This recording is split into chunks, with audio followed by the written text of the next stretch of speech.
Alright class, welcome to Forces in Motion 1, Lesson 4.1, What is speed and how do I calculate it? By the end of this lesson, students should be able to do these two things by the end of this video. Apply the speed formula to calculate the speed of objects, both in motion and in other varying contexts, as well as identify the speed label as the distance traveled over time as defined by a problem, lab, or in a real-world context. Please make sure that you have your notes with you, and before you even get into speed and thinking about it, I want you to think about speed. Write 3 instances where you think speed would be used. When you are finished, you can go to the next, you can press play. When you're finished, you can press play.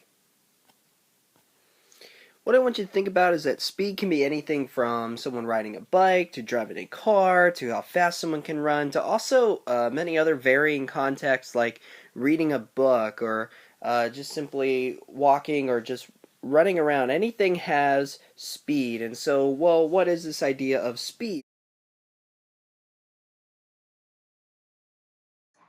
Speed, by definition, is a rate that describes the distance traveled over a period of time. So s, which is speed, equals the distance traveled over time, or just simply d divided by t. Okay, and so both of those are the same thing, and so maybe it might be better if you write both of those down, but just simply use one. It's distance divided by time. And so what is a unit for speed, and how do I identify what the unit is? Because we have all these different units for distance, all these different units for time, and so how do I figure out what it is? I know for cars we use miles per hour for when we're driving, but also we use meters per second. We also use many other types of units, and so there is really no set unit for speed, but for me to identify the speed, I need to remember its formula as a distance traveled over that length of time. As a result, I need to think about, well, what is my distance unit for the problem, as well as what is my time unit that I use. And so I need to know those two things. I need to know what my distance unit is. So my distance, I need to know what the distance is. Is it feet, miles, inches? And I also need to know the time. And since we know the units of the distance, if it was inches, feet, miles, meters, kilometers, the time, if it was seconds, miles, or hours, and all that stuff, we should have a distance per unit of time. And so we get meters per second, we get miles per hour,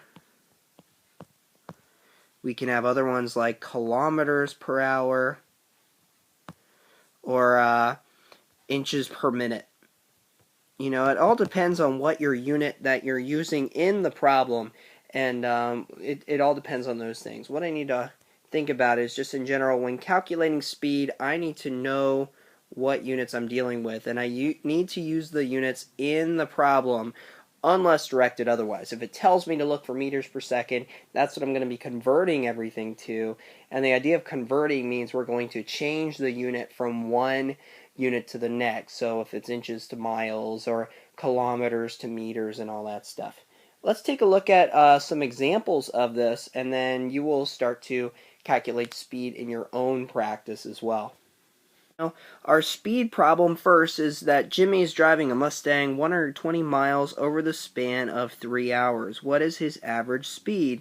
And so what I'm going to do is I'm going to underline the important units and information, put those into the formula, distance divided by time, and this should help me convert my speed.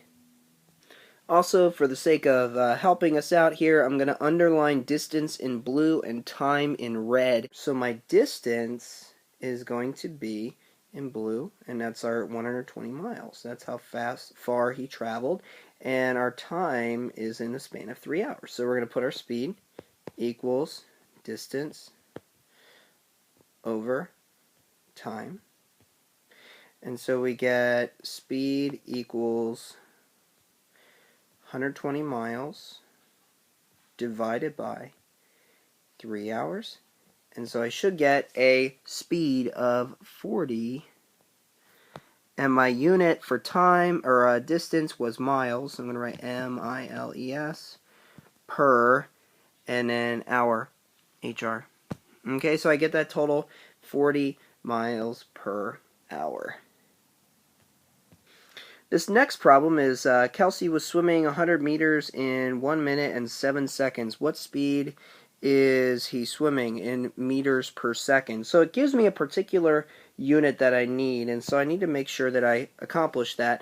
And so I have swimming 100 meters, so that's our meters, and we'll make it in blue.